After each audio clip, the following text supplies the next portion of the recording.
नमस्कार। Leadership programme के अंतर्गत प्रेजेंटेशन का जो कॉलिंग पार्ट है, कॉलिंग एज ए व्यापार, एज ए बिजनेस क्या है उसके समझने की कोशिश करेंगे। पहले पार्ट मैंने जो इससे पहले ठीक बताया था, उसमें मैंने टेक्नोलॉजी की बात बताई थी। कॉलिंग टेक्नोलॉजी जो आई है, एक हमारे पास एक ताकत जो आई है कॉलिंग की, टेलीकॉम टेक्नोलॉजी की वजह से, उसको हम एज ए बिजनेस कैसे डेवलप कर सकते हैं।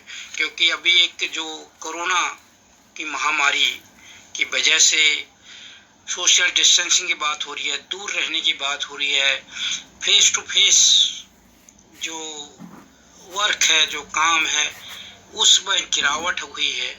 अब क्या डिस्टेंस मेंटेन करके हम अपने व्यापार को कैसे बढ़ाएं, और वो एक बहुत महत्वपूर्ण रोल पहले भी अदा कर रहा था और अब भी अदा करेगा, इसको समझने की बात है।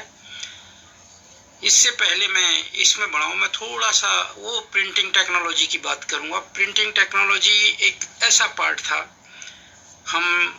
मैं जब एक एक्सपर्ट हैं, हम एक लीडर हैं अगर लिखने में, तो उस लीडरशिप ने प्रिंटिंग का जो उद्योग था, प्रिंटिंग की जो टेक्नोलॉजी का उद्योग था, जो प्रिंटिंग इंडस्ट्री थी, उसको बढ़ावा दिया।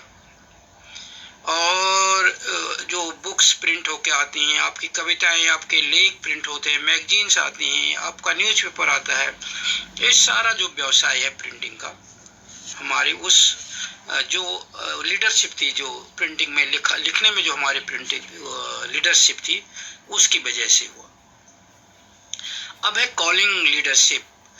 कॉलिंग लीडरशिप जब हमारे अंदर आती है तो इसने भी एक क्या लिया, इंडस्ट्री का रूप लिया आज की डेट में, एक बहुत बड़ा, और ये सारी इंडस्ट्री को के साथ एक सपोर्टिव पार्ट हो गया है। सबसे अच्छी बात इसके लिए ये है कि ये बिना इसके आप दूसरे इसको अगर अडॉप्ट नहीं करोगे तो आप अपने कंपटीटर, जो आपकी प्रतिस्पर्धा है, उस मार्केट में बहुत पीछे रह जाओगे और मार्केट आपकी पिट जाएगी। हर इंडस्ट्री में जहां पर हम मैनेजमेंट की बात करते हैं, प्रबंधन की बात करते हैं, वहां पे इसका रोल बहुत ज़्यादा है। ये आपको सोशली और इकोनॉमिकली काफ़ी मजबूती से आगे बढ़ाता है। चाहे आपको पर्सनली है, आपको सोशली है, आप बिजनेस करते हैं उसकी बात है, आप पॉलिटिकली एक बात करते हैं, उसमें अगर आप कॉलिंग को एज ए आपने प्रोफेशनली यूज किया, एज ए कॉलिंग को एज ए बिजनेस यूज किया, तो ये आपको बहुत बड़ा एक सपोर्टिंग हैंड आपका हो सकता है। उसके लिए कुछ चीज़ें जरूरी हैं, क्योंकि जो कॉलिंग एक ऐसी पावर है, एक ऐसी ताकत है जो आपको और आपके कस्टमर को, आपको और आपसे जो आपको कॉल कर रहा है, उसको कनेक्ट करता है बड़ी मजबूती से।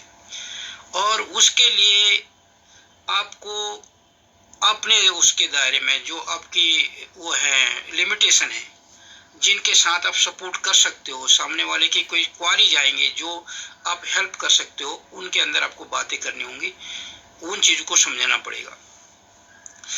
आपको क्या करना है, कॉल अटेंड करनी है। इसके अंदर का जो मेन रोल है कॉलिंग का, उसमें आपको कॉल अटेंड करनी है, कॉल करनी है, और जो भी सामने वाले की वो है अपने पास, जो भी आप अभी क्या है कि कॉलिंग का मतलब केवल कॉल करना नहीं है, मैंने जो अभी बताया, इस चीज़ को आपको ध्यान रखना है। कॉलिंग एक सपोर्टिव, अपने आप एक खुद भी इंडस्ट्री है और खुद दूसरी इंडस्ट्री को सपोर्ट भी करती है, इस चीज़ को समझना है। अगर आप दूसरी इंडस्ट्री को सपोर्ट कर रहे हैं तो उस इंडस्ट्री की आपको नॉलेज होना जरूरी है। तो जो भी आपको नॉलेज उस इंडस्ट्री की है, तो आप कॉल करते हैं या आपको कॉल आता है, आपको उस इंडस्ट्री की नॉलेज के बारे में, उस इंडस्ट्रीज का जो मैनेजमेंट की पॉलिसीज हैं, जो गाइडलाइंस हैं, उसकी ज्ञान होना चाहिए, उसके अनुसार आप सपोर्ट करोगे। उसके बाद आपको वो जो क्वारीज आएंगी, जो कंप्लेंट्स होंगी, जो रिक्वेस्ट होंगी, उनको सॉल्यूशन देना है उनके अंदर।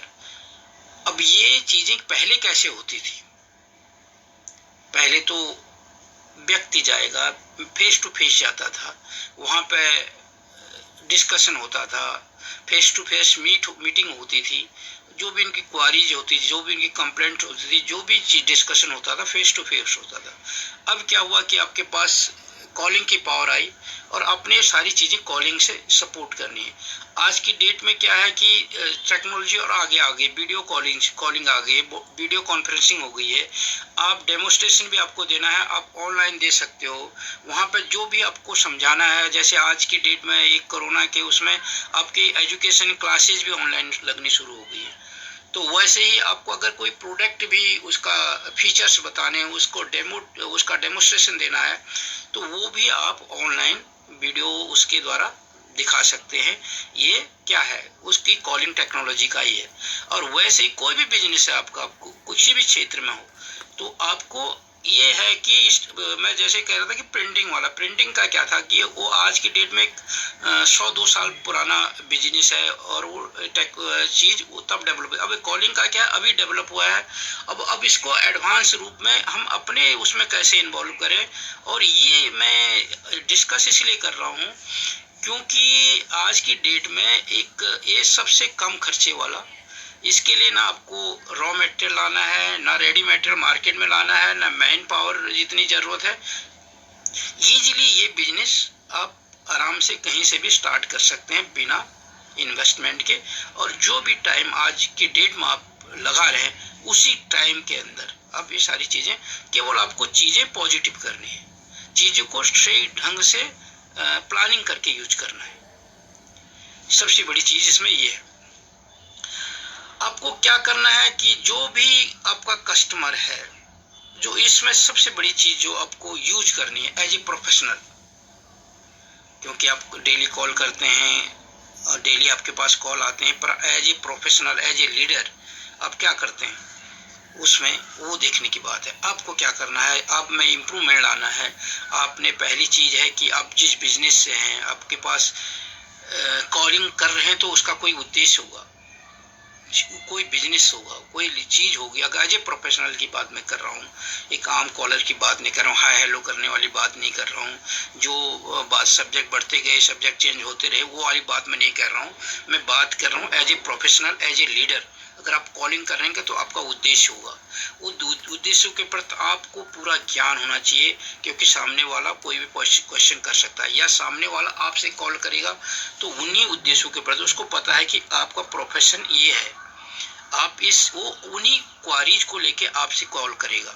एक तो आपकी लिमिटेशन हो जाएंगी, आपको फालतू कॉल नहीं आएंगे जब आप एज ए प्रोफेशनल वर्क करोगे। दूसरी चीज आपको उसकी नॉलेज होनी चाहिए। अब चीज है, आपने चीजें की कॉल भी की, आपने जो भी चीज थी आपके पास, आपने अच्छी सर्विस भी दी, आपने जो भी रिक्वेस्ट आई या जो भी कंप्लेंट हुई उसको रिसॉल्व भी किया। उसके बाद भी आपको एज ए प्रोफेशनल और क्या करना है कि मैंने एक चीज आपके इसमें जब स्टार्ट किया था एज ए लीडर, मैंने बताया था प्रेजेंटेशन, कम्युनिकेशन, नॉलेज और नेटवर्किंग। तो इसके बाद क्या है, आपने इसमें आपके सारे पार्ट इन्वॉल्व होते हैं, क्योंकि एक जो लीडर आप काम कर रहे हो तो सारे पार्ट आपके इन्वॉल्व होंगे। आप कम्युनिकेशन कर रहे हो, आपको नॉलेज होनी चाहिए, तब आपका कम्युनिकेशन सक्सेस होगा। अब अगर आता है नेटवर्किंग का, आपको यहाँ पे प्रॉपर नेटवर्किंग करनी है। उन सारे लोगों को जिनसे आप बात कर रहे हो, उनकी सारी चीज़ों को, इंफॉर्मेशन को, जो भी आपकी बातें होती हैं, उनको कहीं ना कहीं हो सकता है उसने कुछ क्वारीज पूछी हों, उसमें आपको वो हो सकता है कि आप किसी बिजनेस में हो और जो सर्विस आप दे रहे हो, जो काम आप कर रहे हो, उसकी रिक्वायरमेंट उससे बेहतर हो, उसमें कुछ कमियां हों, यानी कुछ कई तरह की बातें उसमें हो सकती हैं। आपको ये सारी चीजें कैप्चर करनी है अगर आप बेहतरी चाहते हो। और उन सारी चीजों को आप, उसके लिए आपको फोन के अलावा अपने पास एज इट, या तो एक्सेल शीट आप पर उसको नोट करो, या फिर कस्टमर रिलेशनशिप मैनेजमेंट सॉफ्टवेयर होता है, जिसमें आप अपने जो भी आपको कॉल करता है, जो भी आपका फ्रेंड्स या कोई भी है कॉलर है, तो उसका आपको क्या करना है, चीज़ें कैप्चर करनी है, उसमें डालोगे उस सॉफ्टवेयर के अंदर। CRM बोलते हैं, कस्टमर रिलेशनशिप मैनेजमेंट, या फिर उसी चीज़ को आप उस एक्सेल शीट में भी वो कर नोट डाउन कर सकते हो। उससे कहाँ फायदा होगा आपको, कभी भी वो कस्टमर, कभी भी वो व्यक्ति आपको फोन करता है, आप शॉर्ट करके उसको एक्सेल शीट में आए तो उसको शॉर्ट करके चेक कर सकते हो, इसने पिछली बार मेरे से क्या बात की थी, कब बात की थी, और उसमें क्या डिस्कशन हुआ था। आप उस स्टेज को आगे बढ़ा सकते हो। अगर आपको वो है सॉफ्टवेयर आपने यूज कर रहे हो, CRM यूज कर रहे हो, कस्टमर रिलेशनशिप मैनेजमेंट का, जैसे ही वो अपना वो बताए डिटेल करेगा या अपना फ़ोन जिस नंबर से वो कॉल करेगा, आप उसको एंट्री करोगे तो आप उसका सारा डिटेल आपके पास आ जाएगा कि ये आपको कॉल कर रहा है और क्या क्या इसने पिछली बात की थी। आगे आप वहाँ से पढ़ोगे तो इससे क्या होगा, आपका एक नेटवर्क तैयार होगा। तो जो चौथा पार्ट मैंने बताया था कि नेटवर्किंग लीडरशिप के लिए बहुत इंपॉर्टेंट है। अब नेटवर्किंग का मतलब ये नहीं है कि अभी हम सोशल मीडिया के नेटवर्क की बात कर रहे थे। आपके जितने भी फ्रेंड्स हैं सोशल मीडिया, आपको कुछ पता नहीं है वो क्या करते हैं, वो आपके साथ उनने कब क्या बातें की, कोई पता नहीं है। हमको एक चीज़ें मेंटेन करनी है, तब उसी नेटवर्क को करते हैं। उनके साथ हमको एक रिलेशनशिप मेंटेन करके रखना है, उस रिलेशनशिप की समरी मेंटेन करके रखनी है, उसको हम कहते हैं नेटवर्किंग। और वो हमारे साथ एक रोल प्ले करेगा हमारे सोशल और इकोनॉमिकली डेवलपमेंट के लिए। अगर हमें हमारे सामाजिक और आर्थिक विकास में वो रोल अदा करेगा। अगर नहीं तो क्या होगा कि हमारे पास एक फेसबुक में किसी फ्रेंड सर्कल में 5000 फ्रेंड होते हैं, और हम उसको जो रोल प्ले करना होता है, केवल क्या होता है कि वो होते हैं, डिस्कशन हो रही है, कोई इसकी बात कर रहा है, कोई उसकी बात कर रहा है, राजनीति के अलावा हम किसी चीज़ में उसका उपयोग नहीं कर पा रहे हैं। पूरा सेटअप का केवल एक दूसरे की बुराई करने में, एक दूसरे की टांग खिंचाई करने में अपना समय बर्बाद कर रहे हैं। तो मैं इस जो प्लेटफॉर्म पर आके सारी इन चीज़ों की बातें कर रहा हूँ, मैं एक अवेयरनेस की बात कर रहा हूँ कि जागो और टेक्नोलॉजी का उत्तराखंड जैसे जो एक दुर्गम स्थान है, जो जहाँ पर आज की बात हो रही है कि इंडस्ट्री नहीं हो रही है, वहाँ पे चीज़ों को ले जाना मुश्किल है, हर चीज़ का एक चुनौती। परंतु ये इन्वायरमेंट चीज़ जो वहाँ पे दूर संचार से जुड़ी हुई, मैं और चीज़ों के बारे में बात करूँगा आगे बढ़ के।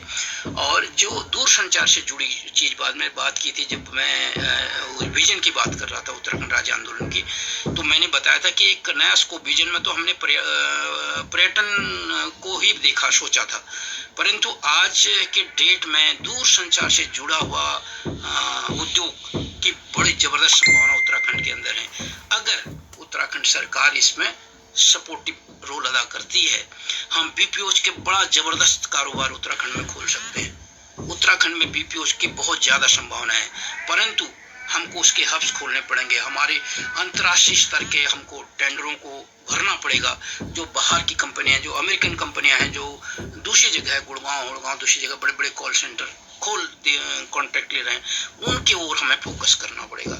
जब और उन कंपनियों के साथ हमारी सरकारों को आगे बढ़ के आके शुरू करना पड़ेगा, कॉन्ट्रैक्ट करना पड़ेगा राज्य सरकार को। हम उन बड़ी चीज़ों की ओर क्यों सोचें, हम ऐसे हैवी इंडस्ट्री के बारे में क्यों सोचें, हम क्यों सोचें मैन्युफैक्चरिंग की तरफ, हम क्यों सोचें कि हम कार बनाएंगे, हम लग्जरी कार बनाएंगे, हम क्यों सोचें कि हम हवाई जहाज बनाएंगे, हम क्यों सोचें कि हम दूसरी इंडस्ट्री की, उन भारी भारी इंडस्ट्रियों की क्यों सोचें।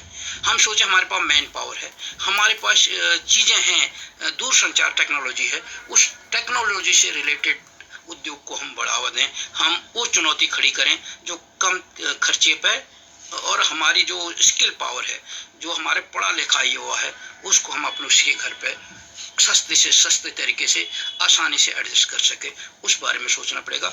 उसी ओर मैं फोकस करने के लिए इस ओर आया हूँ, कॉलिंग एज ए इंडस्ट्री पे डिस्कस कर रहा हूँ, और इसमें मैं आगे आऊँगा, आगे और करूँगा। अब इसके लिए ज़रूरत क्या है, जो मैंने पहले बताया थी कि इसका रोल क्या है। अब आपको क्या करना पड़ेगा, इसको एज ए इंडस्ट्री समझना पड़ेगा। साइकोलॉजी दिमाग में सोचना कि फ़ोन है, मैंने बात करनी है, शायद इतना नहीं है। सेटअप कंप्लीट करना पड़ेगा। आपको ऑपरेशन के लिए किसी को जिम्मेदारी सौंपनी पड़ेगी।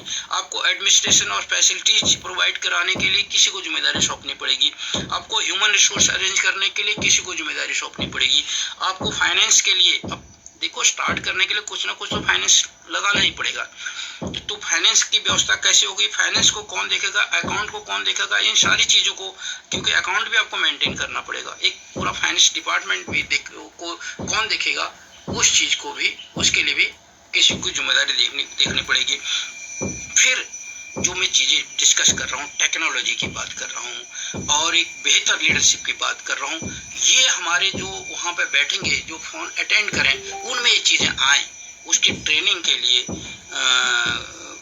और क्वालिटी इम्प्रूवमेंट के लिए भी कोई टीम होनी चाहिए जो बार बार चीज़ क्वालिटी को बेहतर करे, चीज़ों को बेहतर करे, उनको ट्रेनिंग दे। इसके लिए भी हमारे पास चीज़ें तैयार होनी चाहिए। चाहे एक ही व्यक्ति 2-4 रोल अदा करे, उससे कोई फर्क नहीं पड़ता, परंतु जिम्मेदारियां होनी चाहिए कि आपने अकाउंट भी देखना है, ऑपरेशन भी देखना है, एडमिनिस्ट्रेशन भी देखना है और ये काम आपने देखना है और जो ट्रेनिंग का है आपको देखना। अब इसमें है इंफॉर्मेशन टेक्नोलॉजी, आईटी से जुड़ा हुआ आदमी, जैसे मैंने कहा कस्टमर रिलेशनशिप मैनेजमेंट टूल्स की बात की, जैसे मैंने एक्सेल यूज करने की बात की। अब क्या आता है इसमें, आईटी भी इन्वॉल्व हो गया, आपके सिस्टम भी तैयार होने, तो आईटी से रिलेटेड भी आपके पास नॉलेज होनी चाहिए। कंप्यूटर, आईटी का मतलब ये है कंप्यूटर से रिलेटेड नॉलेज रखने वाला भी व्यक्ति आपके पास होना चाहिए और जो आपके प्रोसेस को इम्प्रूव करे, लगातार आपके साथ आपके सिस्टम में इम्प्रूवमेंट लाए, ऐसा भी एक्सपर्ट आपके अंदर होना चाहिए, या आप अपने को अपडेट करते रहें और ऐसा जो अवेयरनेस करते रहे आपके साथ, ऐसी चीज़ों के साथ भी आपका सेटअप होना चाहिए और तभी एज ए इंडस्ट्री काम कर, इन सारी चीज़ों को फोकस होकर आपको चलना पड़ेगा। अब इन चीज़ों के लिए तो वही चीज़ है ना रॉ मटेरियल आपको लाना है, ना चीज़ें लानी है, परंतु एक माइंडसेट बनाना है कि मुझे सारी चीज़ों पे काम करना है। तभी हम क्या करेंगे, तभी हम इसको एज ए इंडस्ट्री यूज कर सकते हैं। अब होता क्या है कि अब ये क्या ले लेगा, अब ये सारी चीज़ें कर लोगे तो आपका सेटअप क्या हो जाएगा, एज ए कॉल सेंटर आप वर्क करना शुरू कर दोगे। अब वो कॉल सेंटर की स्ट्रेंथ कितनी है वो आप पर डिपेंड करती है, आपके बिजनेस के ऊपर डिपेंड करती है, आपने कितने कॉन्ट्रैक्ट लिए हैं, आपको कितने, जैसे अभी कितने बैंकों का कॉन्ट्रैक्ट आपको मिला है, कितने इंडस्ट्री का कॉन्ट्रैक्ट आपको मिला है, वो आपके ऊपर डिपेंड करता है। तो आपका उस कॉल सेंटर का वही चीज़ है कि आपके पास क्या होंगे अब कि जो वो होगा, कॉल्स आएंगे, बल्क में आएंगे, क्योंकि आपने कॉन्ट्रैक्ट लिया है। अब ये तो है नहीं कि पहले क्या हो रहा था, जो आपके पास कॉल्स आ रही थी, एक कॉल आई आपने अटेंड कर दी, दूसरा करेगा तो ज़्यादा क्या होगा, उसको एंगेज मिलेगा, आपका फ़ोन बिजी मिलेगा, वो कहेगा फ़ोन बिजी है। अब तो आपने इसको एज ए इंडस्ट्री ले लिया है, आपने एज ए इंडस्ट्री लिया है, तो एज ए इंडस्ट्री में आपके पास कितने कॉल आएंगे, एक हो सकता है हज़ारों कॉल आए। तो अब उन चीज़ों को कंट्रोल करने के लिए आपको उस अकॉर्डिंग रिस्पॉन्स भी करना है, क्योंकि अगर सामने वाले का कॉल है, आपका फ़ोन बिजी है, तो आपकी सर्विस अच्छी नहीं होगी, अगली बार आपको कॉन्ट्रैक्ट मिलेगा नहीं, ठेका मिलेगा नहीं। तो उस चीज़ के लिए भी आपको तैयार रहना है। इन चीज़ों को कंट्रोल करने के लिए मैंने जब पहले भी डिस्कस किया था कि क्या होता है कि जो टेलीफोन आंसरिंग मशीनें होती हैं, जो मैंने कहा ना ऑटोमेटिक मशीनें होती हैं, सॉफ्टवेयर होता है उसमें, तो हम हज़ारों कॉल आ रही हैं और उनको कैसे हैंडल करें। हमारे पास मैन पावर हो सकता है 10 लोग हमारे पास बैठे हैं और हज़ारों कॉल आ रहे हैं, तो उनको कैसे हैंडल करें। हमें अपना बिजनेस डेवलप करना है, एज ए कॉल सेंटर हमें वर्क करना है और हम चाहते हैं खर्चे भी कम हो और वर्क भी बेहतर हो, क्वालिटी भी बेहतर हो। इन चीज़ों के लिए क्या आती हैं आजकल, उसके लिए भी सेटअप है कि आप ऑटोमेटिक जो आंसरिंग मशीनें हैं, आप कॉल करते हो तो पूछता है कि आप हिंदी में बात करनी है, अंग्रेजी में बात करनी है, तो आप डिसाइड करते हो किस भाषा में बात करनी है। वो शॉर्टिंग करता है, अंग्रेजी वालों को अलग करता है, हिंदी वालों को अलग करता है। फिर वो पूछता है कि आपका सब्जेक्ट क्या है, अब किस सब्जेक्ट में बात करना चाहते हो, फिर वो सब्जेक्ट वालों को शॉर्टिंग करता है, फिर वो उस सब्जेक्ट के इशू को पूछता है, तो उस अकॉर्डिंग शॉर्ट करता है और फिर उसके अंदर उन इशू से रिलेटेड सारे आंसर ऑटोमेटिकली पहले से प्रोग्राम किए होते हैं, वो आंसर देना आपको शुरू कर लेता है और फिर पूछता है, आप उससे संतुष्ट हैं तो ठीक है, फिर आपसे पूछता है कि आपको अगर कस्टमर केयर से बात करनी है तो आपसे पूछता है, अगर आप सेटिस्फाई हो गए ठीक है, नहीं है तो आप कस्टमर केयर से बात करो। अब कस्टमर केयर में आपने पहले चूज कर रखा है हिंदी वाले से बात करनी है या इंग्लिश वाले बात से करनी है, तो जैसे ही आपने चूज किया तो सब्जेक्ट भी आपसे हिंदी में बात कर रहा था और इशू भी आपसे हिंदी में पूछ रहा था, और जैसे ही आपका कॉल ट्रांसफर करेगा उसके पास जो आपने बैठा रखे कॉल सेंटर में, तो वो हिंदी वाले के पास भेजेगा। अब यहाँ पे क्या होता है कि अब हो सकता है कोई पंजाबी हो सकता है कोई साउथ से हो, कोई नॉर्थ से हो, कोई ईस्ट से हो, कस्टमर कहीं का भी हो सकता है। अब डिपेंड करता है कि आपका बिजनेस आपने किस अकॉर्डिंग अडॉप्ट किया है, कहाँ का बिजी कस्टमर आपका है, आपको कॉल कहाँ से आ रही है, आपको अपने कॉल सेंटर में भी उस अकॉर्डिंग अरेंजमेंट करना पड़ेगा। अगर आपने का लोकल ही है तो आपको लोकल भाषा में, हो सकता है कोई हिंदी भी नहीं जानता हो, अगर कोई कुमाऊँ अपने लोकल भाषा में, हमारे कुमाऊँ गढ़वाली में इसमें बात करे, तो उसके लिए भी हमें तैयार करना पड़ेगा, तभी हमारी क्वालिटी बेहतर होगी, हमको ज़्यादा कॉल आएंगे। हमें लोकल भाषा में, ऐसा नहीं है कि हमारी फर्राटेदार इंग्लिश ही आनी चाहिए, ये साइकोलॉजी हमें हटा देनी चाहिए। आजकल मार्केटिंग में जितनी लोकल पकड़ आपकी होगी, जितनी लोकल भाषा पर आपकी पकड़ होगी, आपकी मार्केटिंग उतनी स्ट्रांग होगी, ये ध्यान रखना, क्योंकि इंग्लिश वहाँ तक अच्छी है जहाँ तक इंटरनेशनल कनेक्टिविटी की बात है, परंतु मार्केट कस्टमर क्या जानता है, अगर आपका मार्केट जहाँ है उस मार्केट की नॉलेज आपके पास, भाषा की नॉलेज होना जरूरी है। अगर आप उत्तराखंड में कर रहे हैं तो उत्तराखंड की लोकल भाषा का भी ज्ञान होना जरूरी है, वो बंदा फर्राटेदार वहाँ की लोकल भाषा भी जाने, वो भी आपका एक प्लस पॉइंट होगा। ये जरूरी नहीं है कि आप जैसे अभी कोई दिमाग में ये चलता है यार अंग्रेजी आनी चाहिए, ये भी साइकोलॉजी की होती है, तो ऐसा कुछ नहीं है आपकी पकड़, क्योंकि ये सारी चीज़ों को हैंडल कौन कर लेता है, जो ऑटोमेटिक आंसरिंग मशीनें होती हैं वो इन सारी चीज़ों को हैंडल कर लेती हैं। वो सामने वाले को पहले पूछ लेते हैं आपको किस भाषा में बात करनी पड़ेगी। अगर आपको इंग्लिश वाला है तो इंग्लिश वाला बंदा एक आप अपने वहाँ रख लो जो इंग्लिश वाले कॉल्स को हैंडल कर लेगा, बाकी दूसरी भाषाओं वाले दूसरे को देखेंगे। तो ये था इसका चीज़। अब इन चीज़ों के लिए हमें क्या होना चाहिए, केयरिंग एटीट्यूड होना चाहिए। जो भी कॉल सेंटर है, चाहे हेल्प डेस्क है, चाहे कस्टमर केयर वाली बात हो रही है, तो उनका जो एटीट्यूड है, जो पूरा सेंटर का है, जो पूरा बिजनेस का है, उसका एटीट्यूड होना चाहिए, केयरिंग एटीट्यूड। हमें वो होना चाहिए, हम हमेशा अलाइव और इनर्जेटिक होना चाहिए, हमेशा हमें एक जागरूक होना चाहिए और हमारे अंदर एक ताकत होनी चाहिए। ये नहीं कि हम एक मुर्दे की तरह बात कर रहे हैं, तो हमारे अंदर उसको लगना चाहिए कि बातों में दम लगना चाहिए और बातों में एक एनर्जी नज़र आनी चाहिए, और हमें जो भी बात कर रहे हैं या फिर उसको लगना चाहिए कि वो हम उसके प्रति रिस्पॉन्सिबिलिटी ले रहे हैं और रिस्पॉन्सिबिलिटी उसको समझ रहे हैं अपनी। तो हमको हर चीज़ में उस टाल मटोल वाली बात करनी चाहिए, जिम्मेदारियां संभालनी चाहिए, जिम्मेदारियां लेनी चाहिए और उनको सॉर्ट आउट करना चाहिए। और हमेशा जो भी कोई चीज़ पूछे उसको इन्फॉर्म करना है। अगर आपके पास कोई नई चीज़ आती है उसकी भी इंफॉर्मेशन आपको अपने जो कॉलर है उसको देनी है, तभी आप अपना बिजनेस डेवलप कर सकते हैं। कभी भी कस्टमर को, कभी भी कॉलर को नो का आंसर नहीं जाना चाहिए, नेगेटिव आंसर नहीं करना है, हमेशा सही मार्गदर्शन करना चाहिए। और ये जब अगर एटीट्यूड होगा तो निश्चित तौर पे आप अपने जो कॉलिंग इंडस्ट्री में है और उसकी लीडरशिप जिसकी बात कर मैं अभी करते आ रहा हूँ, कॉलिंग इंडस्ट्री की लीडरशिप की बात मैं जो कर रहा हूँ, उसमें आप निश्चित तौर पे कामयाब होंगे। इसके आगे मैं अब और बात करूंगा कि आपको कैसे और चीज़ें करनी हैं, कैसे। अब क्या होगा कि कस्टमर, ये बातें तो आसान हो गई कहना बातें तो कहना आसान हो गई कि ये करना चाहिए, वो करना चाहिए, ऐसा होना चाहिए, वैसा होना चाहिए। अब चुनौतियाँ होंगी, कस्टमर अलग अलग टाइप के होंगे, कोई जानबूझ के आपको परेशान करना चाह रहा होगा और कई ऐसे होंगे कि चाहते हों समझना पर उनकी समझ में देर से आता हो। कई कस्टमर ऐसे होंगे गुस्सैले टाइप के होंगे कि वो चाहते हैं कि मैंने कहा नहीं और ये सारे नाचना शुरू कर दें। तो अलग अलग एटीट्यूड के कस्टमरों को आपको सामना करना पड़ेगा।